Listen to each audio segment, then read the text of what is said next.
the genocide that's happening right now in Palestine. And we're blessed that we have this opportunity to be in the sun in the festival, having the crack. But I know in Palestine, when they see this many people with Palestine flags, it means a lot to them. It's solidarity and it goes a long way. Free Mo Hara. La pasada semana era la segunda de las vistas que se celebraban en Londres contra Laia Mohanadit, conocido por su nombre artístico Mo Hara. Es un rapero norirlandés que tiene 27 años, uno de los 3 componentes de Niqab, que es una banda nacida en Belfast en 2017 que canta en idioma gaélico y que ha vuelto a hacer resonar el mítico lema del republicanismo irlandés: Chaki Arla, nuestro día llegará. Esa frase retumbaba a todo volumen desde hace ya unas semanas, cuando la banda burló la censura para tocar casi por asalto en el Festival Británico de Glastonbury, en la ciudad británica de Somerset, quizá uno de los festivales de música más importantes del mundo, con permiso de Coachella. Glastonbury, soy un hombre libre, decía Mo Hara sobre el escenario, rodeado de banderas palestinas y con la bandera irlandesa por detrás.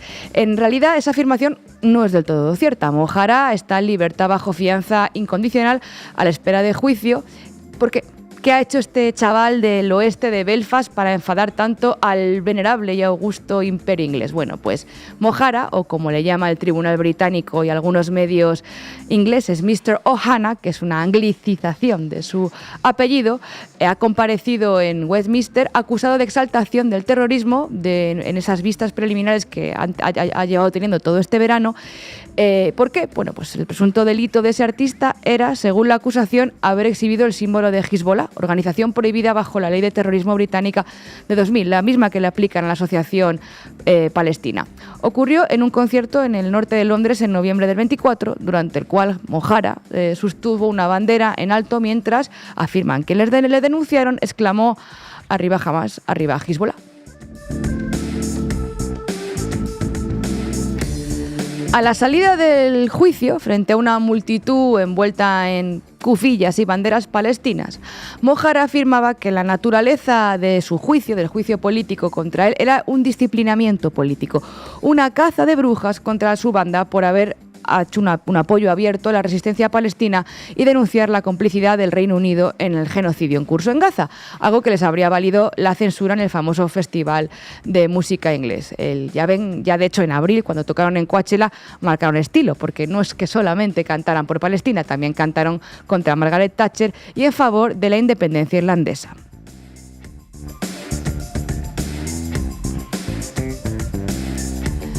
También proyectaron en una pantalla Fuck Israel, Free Palestine. Parte de la organización del festival, de hecho, acusó a la banda, adivinen de qué, de antisemitismo, e incluso llegó a pedir la revocación de sus visas para viajar a Estados Unidos. Después llegarían, bueno, pues lo que le ha ocurrido a muchos artistas, ¿no? Las cancelaciones en varios festivales, por ejemplo en Alemania, la ruptura de su agencia de contratación y reservas, etcétera, etcétera, etcétera.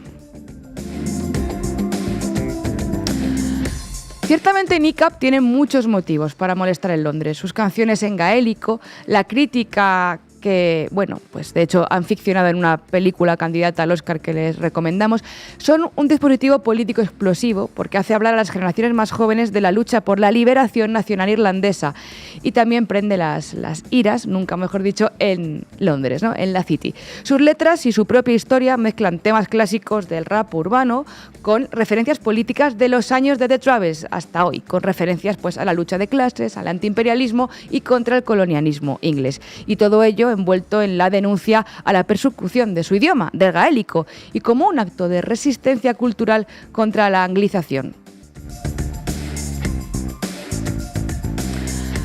La propia campaña de apoyo a Mo Hara durante su juicio también ha escocido mucho en la capital británica. El equipo de los belfastianos desplegó una campaña de agitación y propaganda en la ciudad con carteles que parodiaban un eslogan de discriminación inglés de los años 50. No blacks, no Irish, no dogs. Ni negros, ni perros, ni irlandeses. Y lo adaptaron para decir more blacks, more dogs, more Irish, Mo Hara. Más negros, más perros, más irlandeses, más mojara. Para la banda, la persecución de sus letras se intensificó cuando explicitaron su apoyo a la causa palestina. Y su público lo sabe. Este juicio no va de ser o no terrorista, como le están haciendo también a Palestine Action ahora en Gran Bretaña, sino que va de imperialismo. Eso afirmaban los seguidores de Niqab fuera de la sala en Westminster. Dentro del tribunal tampoco andaban mal acompañados, porque a la defensa de Mojara no es poca cosa. De hecho, uno de sus abogados es defensor también del fundador de Wikileaks, de Julian Assange.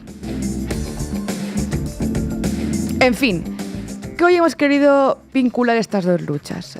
La historia y la lucha por la identidad y por la cuestión nacional irlandesa, los años de The Troubles, para hacer un poco de memoria y explicarnos o intentar buscar la explicación, el vínculo por el cual mucha gente en Irlanda se solidariza con la causa palestina, porque es importante que artistas comprometidos como los Niqab, como Bob Dylan y como otros muchos, que por ejemplo están ahora en la plataforma Artists for Palestine, suban a los escenarios y denuncien abiertamente el genocidio frente al silencio cómplice o la complicidad sionista de otros muchos. Así que hoy, en esta última base de agosto, nos vamos a Irlanda, pero también para hablar de Palestina. Bienvenidas y bienvenidos a la base agosto. La base.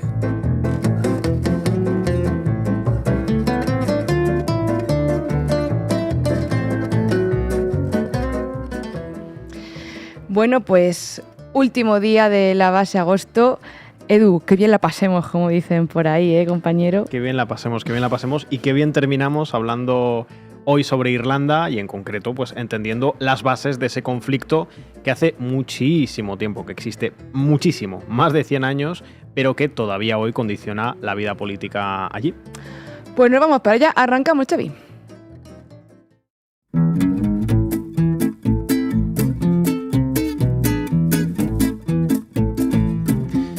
Irlanda. Un escenario que ha protagonizado algunos de los episodios más cruentos de la historia política de Europa en las últimas décadas. Ubiquémonos, ya saben que me gusta mucho hacerlo con mapas.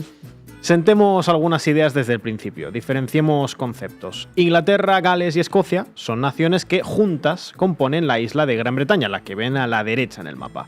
La Gran Bretaña en su conjunto, además, es parte integral del Reino Unido, que son básicamente estos tres, como digo, Inglaterra, Gales y Escocia, junto al norte de la isla de Irlanda, que es la otra, la de la izquierda, ocupada, esa parte norte, desde hace mucho tiempo por los ingleses. Claro, Edu, porque si hacemos zoom en la isla de Irlanda nos encontramos con que se encuentra dividida artificialmente, veréis. Irlanda es una nación que se circunscribe fundamentalmente a la isla de Irlanda. Tiene un pasado insular que se corresponde con lo que en la modernidad hemos venido a llamar sujetos nacionales, pero hoy ese territorio nacional está partido. De un lado, como ven, en el mapa está la República de Irlanda, ese verde oscuro. Un estado internacionalmente reconocido que forma parte de la Unión Europea, aunque no de la OTAN, y con capital en Dublín. Del otro lado, arriba a la derecha, se encuentra Irlanda del Norte, un territorio separado institucionalmente del resto de la isla y que, como consecuencia de décadas de imposición inglesa, hoy forma parte del Reino Unido junto, como les hemos dicho, a Escocia, Gales y la propia Inglaterra. Hay que irse muy atrás en la historia, pero merece la pena, ya verán. En los siglos XVI y XVII, que ya ha llovido más allá arriba, los ingleses llevaron a cabo un proceso de colonización del norte de Irlanda. Se instalaron allí colonos protestantes que con el tiempo lograron concentrar altas cotas de poder económico y político, marginando a los católicos. Claro, Zugas, que es que se nos olvidaba ese clivaje. La República de Irlanda es de mayoría católica, mientras que los ingleses y los colonos del norte de Irlanda son de mayoría protestante. En fin, volviendo. En el siglo XIX, Gran Bretaña e Irlanda fueron unificadas. Recuerden, consideren el enorme poder que tenía entonces Inglaterra en tanto potencia imperial. Lo hicieron mediante la Union Act. Y en Irlanda fue tomando forma un movimiento independentista que buscaba que toda la isla de Irlanda se constituyese como Estado-nación, desconectándose así del Reino Unido y por consiguiente de Inglaterra. En Londres marearon a los irlandeses durante unas cuantas décadas con el famoso Home Rule, una suerte de ley que eventualmente había de ser conformada para darle una mayor autonomía a Irlanda dentro del Reino Unido, pero que nunca se firmó. Los irlandeses se levantaron en armas muchas veces, en serio, muchas veces, pero nunca consiguieron su objetivo de fondo, y así se llegó al siglo XX. En 1916 se redactó la Declaración de Independencia de Irlanda, que la firmó, por cierto, el histórico marxista James Connolly. aquel que dijo aquello de la causa obrera es la causa de Irlanda, la causa de Irlanda es la causa obrera. Y decía así la Declaración de Independencia: declaramos el derecho del pueblo de Irlanda a la propiedad de Irlanda y al control total de los destinos irlandeses, así como a ser soberanos. La larga usurpación de ese derecho por un pueblo y un gobierno extranjero no ha extinguido el derecho y nunca podría ser extinguido excepto mediante la destrucción del pueblo irlandés. Luego, el Sinn Féin, que acababa de ganar las elecciones, proclamó el Parlamento y reconoció a los voluntarios irlandeses como Ejército Nacional. Este grupo después se llamó Ejército Republicano Irlandés, IRA. Les sonará, seguro. El gobierno británico se vio venir lo peor. Los irlandeses se habían armado y estaban organizados políticamente, así que tomó una decisión que condicionaría la vida de la isla hasta nuestros días. El primer ministro Lloyd George aprobó la Government of Ireland Act, por la que se dividía en dos Irlanda. Ya ven que la gracieta de los imperios occidentales de partir naciones por la mitad para asegurar sus intereses no es algo único de Corea o de Vietnam. Un sector en Irlanda aceptó y otro, pues no mucho. El ejército se dividió en dos, uno oficial asociado a la República de Irlanda y otro clandestino que mantuvo las siglas IRA, que rechazaba de plano la exclusión de los 6 condados del norte del Estado irlandés. En oposición al IRA, los unionistas, que es como se llama a los que desde Irlanda del Norte defienden la separación de Irlanda y la pertenencia al Reino Unido, crearon grupos paramilitares: los Ulster Freedom Fighter, la Ulster Defence Association, la Ulster Volunteer Force. También hizo por ahí sus trasteos la Ulster Special Constabulary, los llamados B-Specials, una fuerza policial británica que operaba en el norte de Irlanda. En fin, indudablemente el periodo de los 70, 80 y 90 fue el más crudo de todos. Esos años fueron conocidos como The Troubles, los problemas, y dejaron, según se estima, unas 3.600 muertes. En el año 1972, en una manifestación en Derry, dirigida por la NICRA, lo quiero decir bien, la Asociación por los Derechos Civiles de Irlanda del Norte, el ejército británico abrió fuego y fueron asesinadas 14 personas. Aquello fue conocido como el Bloody Sunday, el Domingo Sangriento, y tuvo una reacción cruda por parte del IRA, que se había dividido previamente en el IRA político y en el IRA provisional, los llamados Probos. El IRA colocó explosivos en Belfast, en Irlanda del Norte, y 11 personas murieron. Para los años 80, el Sinn Féin se integró en la política del norte de Irlanda, si bien la violencia seguía marcando la actualidad en el conflicto irlandés. Insisto, más de 3.000 personas fallecidas nos lo explican claramente. La situación, como les decimos, duró 30 años. El punto de inflexión decisivo se dio en el 1998, tras el acuerdo del Viernes Santo, que fue respaldado por un 94% de votantes en un referéndum en la República de Irlanda y por un 71% en Irlanda del Norte, en el norte irlandés dominado por el Reino Unido. Se reconocía en ese acuerdo que el estatus de Irlanda del Norte podría cambiar, pero solo si su población así lo decidía. Se abría también la puerta para la normalización política del Sinn Féin y se establecían varias instituciones clave: la Asamblea de Irlanda del Norte, el Consejo Ministerial Norte-Sur y el Consejo Británico Irlandés. Se reconocía el idioma irlandés, se liberaron presos y se pactó la progresiva salida del ejército británico del norte de Irlanda. En 2005, el IRA anunció el cese de la lucha armada y entregó las armas. La paz, si se puede llamar así, en Irlanda es frágil. Las sensibilidades siguen a flor de piel y el carácter colonial de la ruptura de Irlanda no se ha resuelto, como bien expresan los irlandeses en las urnas. Derry y Belfast permanecen como reflejo histórico y vivo del periodo de los Troubles. Así que, gracias, Edu, nos vamos para allá. Oxford, 995 habitantes, un pueblito rural en Irlanda al cual la mayoría de irlandeses solo puede ubicar con la ayuda de un mapa. Pero aquí, a miles de kilómetros de Sudamérica, los colores de la bandera argentina adornan las calles y los establecimientos comerciales. Y es que Foxford apoya a la selección argentina en el Mundial de Fútbol.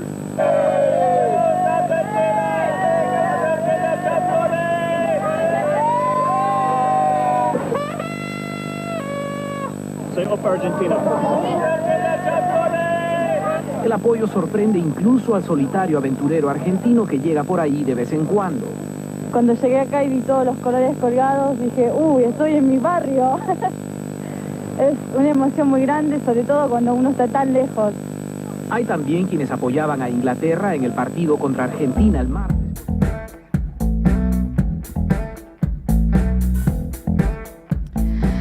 La verdad Les somos sinceras, podríamos estar horas y horas hablando, Edu y yo, de toda la cultura popular que han generado The Troubles y toda la lucha por la liberación nacional irlandesa. Podríamos hablar de música, de libros, de folclore, de cine, de series, de televisión. Pero si el pueblo irlandés es conocido también más allá de sus fronteras y suscita simpatías en muchas partes del mundo, es precisamente por la capacidad que ha tenido de haber tejido redes de solidaridad con otros muchos pueblos. Basta con darse un paseo por Belfast para comprobarlo. En Falls Road, que fue el epicentro de la lucha por los derechos civiles contra la discriminación sistemática en vivienda, empleo y sufragio, los murales políticos, que son parte fundamental de esa identidad irlandesa, reflejan luchas de otros muchos lugares del mundo.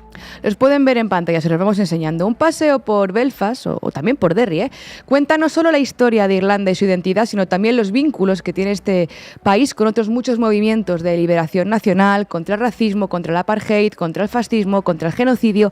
Digamos que de alguna manera se conectan estas experiencias de activismo transnacional, históricas, con las presentes, con las actuales, y construyen un imaginario político internacionalista de movimientos sociales, anticoloniales, que se ha devuelto, ¿no? También con la solidaridad con el republicanismo irlandés en sus diversas formas, que también ha sido expresada por movimientos de todo el mundo desde finales del 19. Ojo. Son, como las llama Keijer, las geografías de la solidaridad. Así pues, la cuestión del activismo transnacional, solidaridad e Irlanda es sin duda muy interesante. Pero vamos a centrarnos en uno en concreto, la solidaridad con Palestina. Irlanda es uno de los estados con mayores apoyos públicos a los palestinos, incluso más que algunos países de mayoría musulmana, según datos históricos de numerosas encuestas. En 1980, Irlanda se convirtió en el primer miembro de la Unión Europea en llamar a la estatalidad palestina. También fue el último miembro de la Unión Europea en conceder permiso en 1993 para que Israel abriera una embajada residencial. Y los políticos irlandeses han hecho algunas de las críticas más duras de Europa a Israel durante el genocidio en curso en la Franja de Gaza. Algunos políticos. Pero la solidaridad de Irlanda con Palestina no es casualidad ni es un gesto vacío. Nace de la percepción de que existe una memoria histórica compartida en la experiencia de colonización, de desposesión, de resistencia, que Irlanda reconoce en la causa palestina como casi un espejo, un reflejo de su propia experiencia, que es la de la ocupación británica, la expropiación de tierras, la imposición cultural y religiosa y la violencia de Estado contra quienes luchaban por esa autodeterminación. No se trata, ya se lo advertimos a menudo, de hacer paralelismos y pretender que una historia case con la otra. Pero ciertamente la forma en que los pueblos se identifican o vinculan sus experiencias y también a sus opresores es una forma de construir alianzas o vínculos compartidos. Por ejemplo, la experiencia de la Gran Hambruna, que comenzó en 1845 en Irlanda, se basó en el uso por parte de Inglaterra del hambre como arma de guerra. La isla producía abundantes alimentos, había grano, había carne, había mantequilla, pero bajo dominio británico gran parte se exportaba a Inglaterra y a otros mercados internacionales y la población rural irlandesa, que era dependiente básicamente de la patata, se moría de hambre. Ese hambre no era por falta de comida física, sino por falta de acceso a esa comida. Se dejó morir a millones de irlandeses bajo la idea de que la crisis disciplinaría a esos pobres rebeldes, ¿no? El hambre se convirtió, como decimos, en un instrumento de castigo, de control colonial, ¿no? Y del mismo modo, pues también surgen otros paralelismos que los irlandeses entienden como un hilo histórico compartido en torno a la colonización y el asentamiento británico y el sionista. Pues como les decimos, la expropiación y la ocupación de tierras y de recursos, lo que hacen los sionistas, con los, por ejemplo, los campos de olivos palestinos, la desigualdad legal y política, los diferentes estatus de ciudadanía que hay en ambos territorios, la militarización de la vida cotidiana, la brutalidad policial, la supresión de una cultura o de un idioma, en el caso de Irlanda, la represión política y el castigo colectivo a la población civil. Pero a pesar de las similitudes en la confrontación del colonialismo británico en Irlanda y el colonialismo de los sionistas en Palestina, siguen existiendo diferencias muy reales, evidentemente. Podría decirse que la independencia de Irlanda del dominio británico está incompleta. La isla solo se liberó, como les hemos contado, parcialmente en 1921, lo que llevó a la formación de un nuevo Estado libre irlandés y a una partición colonial. Ese proceso de paz del que les hemos hablado, patrocinado internacionalmente en 1998, sería una suerte de etapa de poscolonialidad parcial. Pero de facto, Irlanda sigue dividida, y por eso hay quien habla de una revolución inacabada. The Unfinished Revolution. En Palestina, ese lujo, digámoslo entre muchas comillas, de la construcción de la paz nunca ha existido. Ni tienen, los palestinos no tienen opción de oponer las armas por ahora. En Palestina, la construcción de la paz ha sido una rutina armada contra la población palestina que ha permitido la expansión de esa misión colonial sionista en la Palestina histórica bajo la mirada de una comunidad internacional que se ha mostrado, lo decimos a menudo, impotente, negligente y, bueno, en muchos casos totalmente cómplice, ¿no? Como apunta, por ejemplo, el profesor irlandés Brendan Sheeran. Pero volviendo a esa idea de la solidaridad internacional, conviene matizar que lo que muchas veces la voluntad masiva, ¿no?, o mayoritaria popular no coincide con la de sus gobiernos. Eso puede ocurrir en el Estado español o en Irlanda, que no refleja la misma voluntad o la misma coherencia en el apoyo al pueblo palestino que sí demuestran millones de personas en la calle. Y mientras que el gobierno irlandés podría parecer más vocal que sus homólogos europeos, de hecho lo es, ocurre también con el Estado español en su condena pública del régimen israelí, pues no sería exacto, sería bastante inexacto de hecho sugerir que su posición es radical, que es progresista, que refleja un sentimiento pro-palestino más amplio que el del movimiento de solidaridad irlandés de base. Eso también lo dice este profesor Sheeran, que tiene una reflexión muy interesante sobre el asunto. Pero vamos a quedarnos con esto, con el hecho de que la solidaridad internacionalista del pueblo irlandés, como ocurre aquí y en otros lugares del mundo, refleja esa conexión popular y esa geografía de la solidaridad que es uno de los pilares para la resistencia palestina. Y por eso hay que tener memoria. Verás, Edu, volvemos a la editorial que les contaba al principio. En la misma semana en la que Mo Farah, el cantante de Niqab, comparecía frente a los jueces en Westminster, Kaja Kallas leccionaba sobre historia de Irlanda a los eurodiputados del Sinn Féin en el Parlamento Europeo. Kallas, alta representante de la Unión Europea para la política exterior, lo hizo durante una sesión parlamentaria en la que criticaba la política de neutralidad irlandesa, ya que Irlanda, como ha dicho Edu, no pertenece a la OTAN y se mantiene relativamente, con muchas comillas, al margen de este delirio del rearme del belicismo europeo, pese a que últimamente esos consensos históricos de neutralidad irlandesa amenazan con romperse dentro de este nuevo esquema, como les decimos, del rearme europeo. Eso es, y es que esta política nacional se basa principalmente en evitar alianzas militares, no participar en guerras ofensivas y apoyar misiones de paz internacionales. No fue una posición baladí, ya que fue adoptada tras la Segunda Guerra Mundial como un acto de soberanía irlandesa y de rechazo al imperialismo británico. Pero Kallas, como muchas fuerzas en Europa y Estados Unidos, presionan para diluirla y alinear a Irlanda con el resto de socios europeos en su escalada militarista. Para dotarse de razones, Kallas afirmó sin despeinarse en el Parlamento Europeo que después de la Segunda Guerra Mundial, países como Irlanda pudieron construir su prosperidad, pero para nosotros, refiriéndose a los países del bloque del Este, significó atrocidades, deportaciones masivas, supresión de nuestra lengua y de nuestra cultura. Bueno, pues señora Kallas, no es necesario haber paseado por Belfast o haber entrado en el Free Derry para saber, aunque sea de pasada, que esta afirmación es una falsedad, una ofensa y un desprecio a la memoria histórica irlandesa, que está marcada, como les hemos contado, por siglos de opresión colonial británica. Una diputada del Sinn Féin, de hecho, Caitlin Fansion, le recordaba a Kallas episodios como la masacre de Ballymurphy o el Bloody Sunday, el Domingo Sangriento, donde decenas de civiles irlandeses fueron asesinados por el ejército británico. Y de eso no hace un siglo ni dos, fue a principios de los 70. Sirvan aquí algunos datos que les comentábamos también en el editorial. En la década de los 60, apenas el 8% de los católicos irlandeses podían acceder a una vivienda pública en el norte de la isla. El censo del 61 en ciudades como Derry mostraba que el 26% de los hogares católicos vivían en condiciones de hacinamiento. La exclusión laboral de aquellos años, cuando decían aquello de ni perros, ni negros, ni irlandeses, hacía que la tasa de paro en la comunidad republicana y católica fuera 3 veces más alta que la de la población protestante de Irlanda del Norte. Por no hablar de la connivencia policial y militar con el paramilitarismo unionista o el impacto social de la política de internamiento sin juicio que generó violencia y exilio. Entre 71 y 75, por ejemplo, la operación Demetrius tuvo a 1.981 personas encarceladas sin cargos formales, según registros históricos oficiales del gobierno. Aquí habría que preguntarse si es necedad o maldad lo que llevó a Kallas a pronunciar sin sonrojo semejante falacia histórica. ¿Qué pretendía la alta representante de todos los europeos, haciendo un paralelismo entre una supuesta Irlanda próspera y pacífica y una Estonia, según ella, marcada por la ocupación soviética? Según la reinterpretación de la historia de Europa que gusta exponer a Kaja Kallas y sus padrinos, los norirlandeses vivieron en un remanso de paz durante los años de los Troubles, mientras que los estonios eran reprimidos en un infierno autoritario. También aquí habría que exponer algunos datos que cuestionarían esa versión, aunque, por no alargarnos, quizá el más significativo sea que el padre de Kallas fue un alto mandatario soviético en el campo financiero estonio desde los 70. con altos cargos en el Ministerio de Finanzas y formación en Moscú. Entonces, a los Calas no debía parecerles tan terrible vivir allí. Por lo que sea, ¿no? Se podría escribir largo y tendido sobre este doble rasero histórico que recorre Europa, porque mientras que se diluye en la memoria de luchas como esta, ¿no? Como la irlandesa, luchas contra el imperialismo, se reescribe un relato perverso del pensamiento único que equipara, pues, entre iguales, ¿no? Comunismo con nazismo y que consagra el libre mercado y las instituciones como la OTAN o la UE como la única aspiración política legítima, posible o democrática.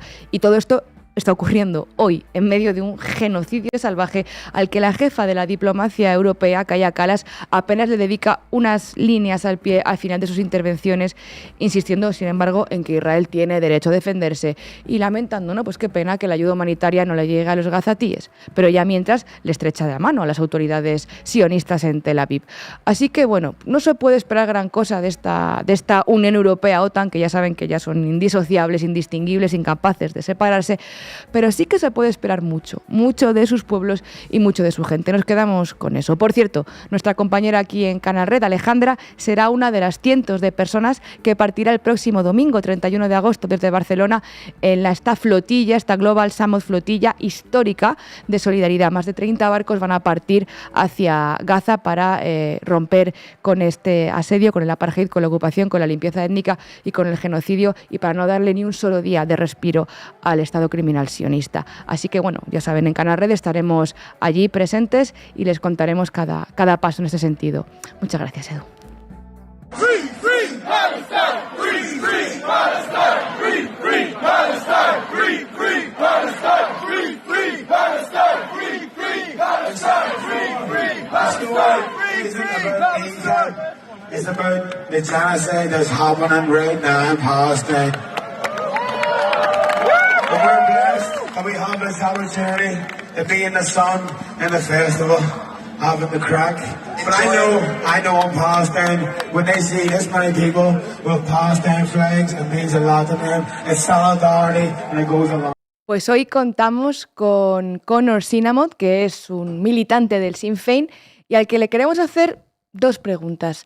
En primer lugar, bueno, ¿cómo es esa experiencia de The Travels desde el presente actual y político en Irlanda? Y también, bueno, nos gustaría que nos contaras, Conor, cuánto o cómo, o de qué forma se expresa y por qué esa solidaridad del pueblo irlandés con Palestina.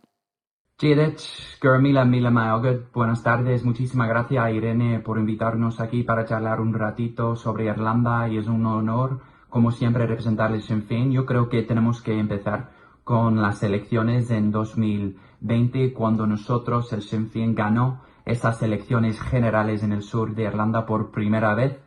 Yo creo que fue un momento muy importante porque hemos demostrado que otro partido puede ganar las elecciones y yo creo que fue un momento muy importante para la esperanza para el pueblo, ¿no? Lo hicimos con un programa radical de invertir más dinero a la vivienda para que la vivienda sea un derecho, no un negocio, ¿no? Pero también con un programa radical sobre las cosas cotidianas, los problemas que tenemos en nuestros sistemas de salud, en la sanidad, pero también en la educación y muchas otras cosas. También una de las cosas más importantes, la reunificación de Irlanda y para empezar a preparar para la reunificación de Irlanda. Yo creo que eso fue un momento muy importante también en las elecciones en 2024 en el sur. Hemos demostrado que el cambio que pasó hace 5 años no era un momento, no era una situación muy única en esas elecciones. Ese cambio continúa y ha seguido hasta este momento. Desafortunadamente no estamos en el gobierno, pero ahora estamos liderando la oposición contra el gobierno. Yo creo que antes de todo tenemos que decirlo otra vez, alto y claro, que lo que está pasando en Palestina es un genocidio planificado y perpetrado por un Estado que es claramente un Estado criminal, terrorista y genocida. Desde la perspectiva irlandesa, yo creo que tenemos una relación muy fuerte, muy especial con Palestina, porque la realidad palestina ahora mismo ha sido la realidad irlandesa, la experiencia irlandesa. Y yo creo que eso es muy importante, que se ve muy claro cómo es parecido a nuestra experiencia a lo largo de nuestra historia, ¿no? Ahora estamos viendo las imágenes de una hambruna forzada contra un pueblo totalmente vulnerable y inocente, y eso nos hace pensar en lo que pasó en Irlanda con nuestra hambruna forzada por el gobierno británico hace casi 200 años. Desde la perspectiva irlandesa hay muchas cosas que podemos hacer ahora mismo desde un país, porque reconocer el Estado palestino no basta, no es suficiente cuando siempre podemos hacer más. Por ejemplo, tenemos que romper relaciones diplomáticas con Israel. Tenemos que echar a la embajadora de Israel de nuestro país, porque no podemos tratar a Israel como si fuera un país normal cuando claramente no lo es. También tenemos un proyecto de ley, tenemos legislación que se llama la legislación de los territorios ocupados, y dentro de esa legislación podría prohibir la venta y la compra de los bienes y los servicios de los territorios ocupados, y yo creo que eso tiene que ser un paso muy importante en cuanto a nuestra lucha para proteger al pueblo palestino, porque tenemos que hacer todo lo que podamos para pararle a los pies a Benjamin Netanyahu y su gobierno genocida. Desde un nivel europeo también yo creo que tenemos que suspender el acuerdo comercial con Israel ya, porque como he dicho antes, no estamos hablando de un país normal, de un Estado normal. Estamos viendo un genocidio en vivo, y Europa tiene que hacer algo para acabar con este genocidio. Pues muchísimas gracias, Chucky Arla Connor. Y ahora sí, llegamos al final del programa y llegamos también al final de la base agosto. Ha sido un placer acompañarles este verano en esta segunda temporada. Ha sido un placer hacerlo mano a mano aquí con mi compañero Eduardo García. Y bueno, pues qué decirles, que muchísimas gracias por habernos seguido, por comentar en redes y por estar ahí. En cualquier caso, bueno, pues volveremos el lunes de nuevo con una nueva temporada de La Base. Ya saben, suscríbanse a Canal Red en apoya.canalred.tv o en el QR que aparece en sus pantallas. Para terminar, les dejamos, no podía ser de otra manera, con un tema, una canción brutal que se llama Hood, H-O-O-D, del grupo belfastiano Nick Up. Hasta siempre, gracias.